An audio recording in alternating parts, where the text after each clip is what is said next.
This sniper sickle jetpack combination is absolutely ruthless when playing against filthy oil-swilling automatons. With some well-placed shots, it can make short work of hulks, striders, and perhaps most importantly, devastators. As we discuss this loadout, I will break down exactly how you can set yourself up to be your teammate's savior and point man in a variety of situations, Get to the chopper! all whilst being able to position yourself offensively and defensively with arguably some of the most underrated stratagems in the game. So, without any further ado, let's get into it. Your role with this build is very simple. Neutralize any heavy threats as an absolute priority, preferably when they are as far away from you and your team as possible. The antimatter rifle, or AMR as it is affectionately known, is our main focus in this loadout. It can dispose of any automaton unit highly effectively if you know where you need to aim. Striders need a well-placed shot to the leg joint to send them crashing to the ground. Don't bother wasting your time aiming at the front panel or trying to shoot the top of the bot's head. The AMR is ineffective in this. If you are good at hitting the leg joint, you can easily take out groups of these swiftly. This is all well and good, but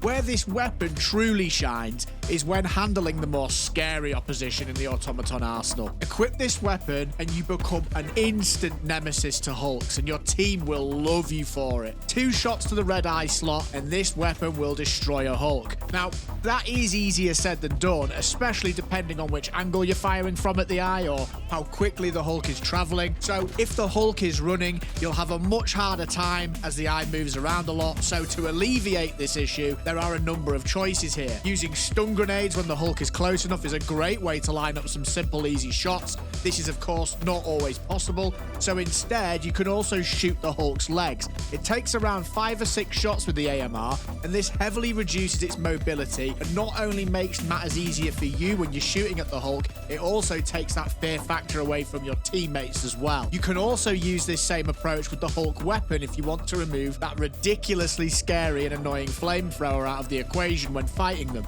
I personally just shoot at the eye and have spent a lot of time practicing getting better at this, and I think it is probably the most efficient approach to handle hulks overall. The AMR also makes incredibly short work of all 3 types of devastator. If you can land 2 well-placed shots on the weak spot, so the head and the backpack on the machine gun wielding ones, this makes absolute mincemeat of them. This weapon is an S-tier choice in automaton missions, don't get it mistaken. The rate of fire and the frequency in which you can deal with devastators makes you invaluable to your team, an absolute savior, if you will, and we haven't even started discussing stratagems or other aspects of this build coming up shortly. Gunships can be dealt with in 5 to 6 shots on the engine, and whilst there are better weapons out there to handle them more efficiently, I'm looking at you, Las Cannon, I do feel that having the ability to deal with them from very far away is a humongous bonus that you should not sleep on, especially when there are a few of them on the battlefield. In terms of weak spots on mortars, anti-air, cannons, tanks, the AMR can take care of them in around 5 to 7 hits, making this weapon again absolutely fantastic for pushing automaton armor. And when combining this with the maneuverability we're going to cover later in this video,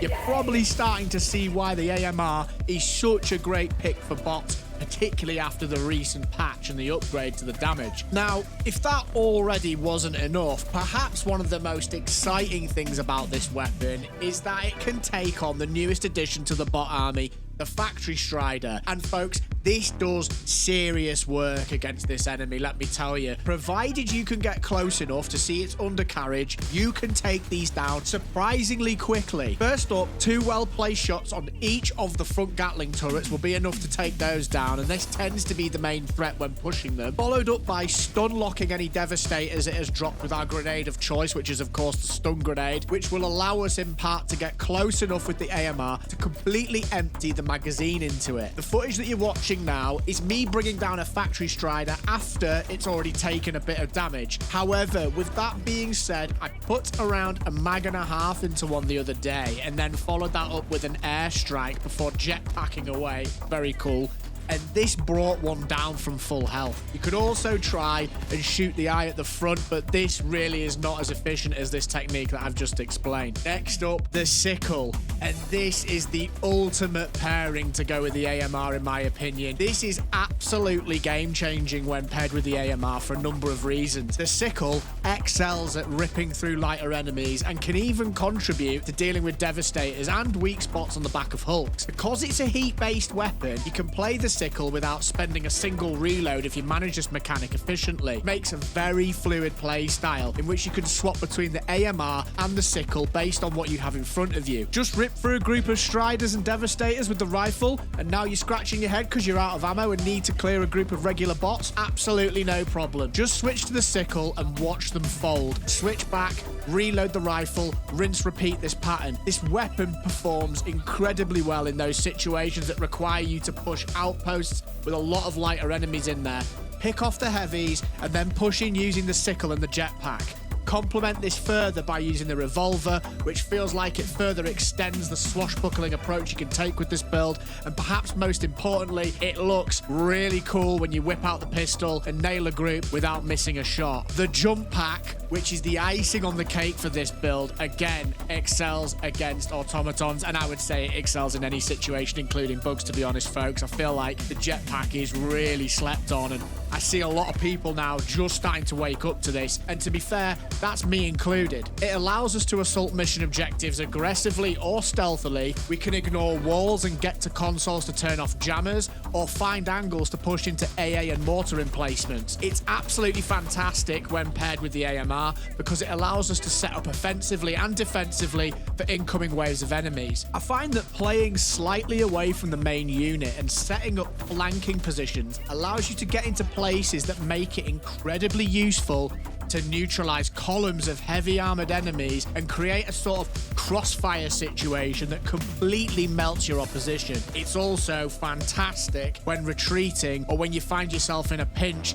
and you need to zip away quickly. Just retreat from the threat and reposition to increase your survivability tenfold. And then once you get into this mindset of always being able to create as much space between yourself and the bots as possible, you'll start to notice that not only your life expectancy dramatically increases, but so too does your impact on the game. The more you can see, the further away from danger you are, the more you can deal with and the more active you can be. Get set up on elevated areas when you're about to do a large or important push, and if you find yourself being overwhelmed by incoming firepower, lay down. This drastically increases your survivability again and your ability to get your shots away. I'll go over some further jetpack tips further to the end of the video in the general playstyle section. Before I jump into the stratagem choices, it would be hugely appreciated if you could drop the video a like and smash a subscribe button. It feeds the algorithm and it really helps me out. For my stratagem choices, I'm going to keep this very simple, folks. I choose to use the orbital airburst. I think this is incredibly underrated against bots, and you might be scratching your head thinking, why are you picking the orbital airburst over other choices? Well,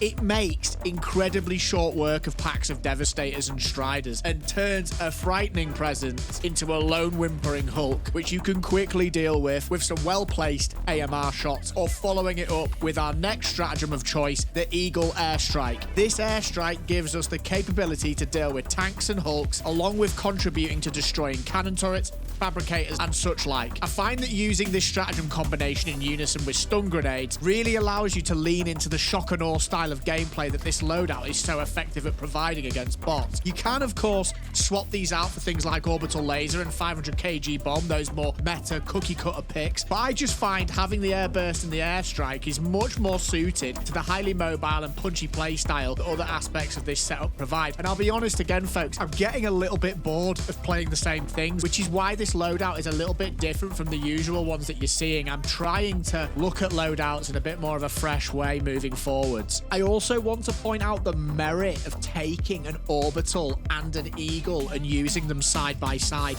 Having that eagle and that orbital working in tandem together can make some really deadly combinations. If you have an orbital that's on a 2-minute cooldown like airburst, you can rely on that being there every single 2 minutes.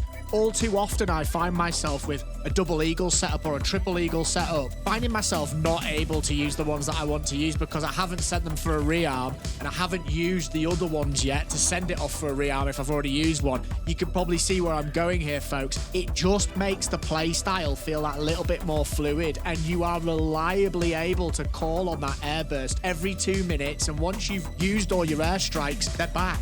With the stratagems out of the way, here is a quick breakdown of some general playstyle tips which I find particularly useful to keep in mind while smashing oil-swilling filthy bots. Your role within this build is very simple. Focus on eliminating heavy armored threats quickly and efficiently to diminish the threat posed to your squad mates. Avoid opening on groups and try to position yourself in a way that allows you to rip into enemies once your squad mates take the aggro. This is of course very idealistic and it will not always happen, but it's a good thing to strive for. I find that the more I play this build, the better I get at judging if I can handle a group on my own or not, and if the answer is yes, then go for it. Wipe out a group, it's only going to help the battle in the long run, but just be careful, you can get caught flat-footed if you bite off more than you can chew. If you're attacking fortifications, get a vantage point, use that jetpack that you've taken, get up on something high and knock out any heavy threats before they have a chance to get to you. This makes pushing heavy fortifications so much easier, and thinning out the threat makes life easier for everyone. You know those AA and mortar emplacements? Well, they're your responsibility. You see them, make the call out and move in as quickly as possible, and make sure you ask for backup.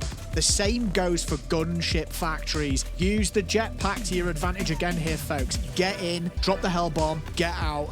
Decisive and devastating action is what the jetpack allows for, so make sure you are using it, and don't leave those gunship factories up, folks. They are a nightmare. On the topic of jetpacks, use it defensively as much as you can. Always be thinking and scanning for places you can reposition to be safe and effective. It is worth mentioning that the armor you wear impacts the overall efficiency in terms of the distance the jump pack can cover. Essentially, the faster your top running speed is, the further you can travel. I tend to find myself using light armor for this reason, but that is just personal preference. The choice here is totally yours. Also, make sure that you get savvy when you use the jetpack. It can get you killed if you are careless. For example, don't use the jetpack charge to get into an aggressive position that could potentially require a retreat. Rather, walk to that position, then use the jetpack to remove yourself from the dangerous situation if it's required, folks. Also, finally on the jetpack, look for little rocks and things like that will give you a little bit more elevation. It just gives you that little bit of an edge, and that can be the difference between making a jump onto a high cliff or failing and being useless.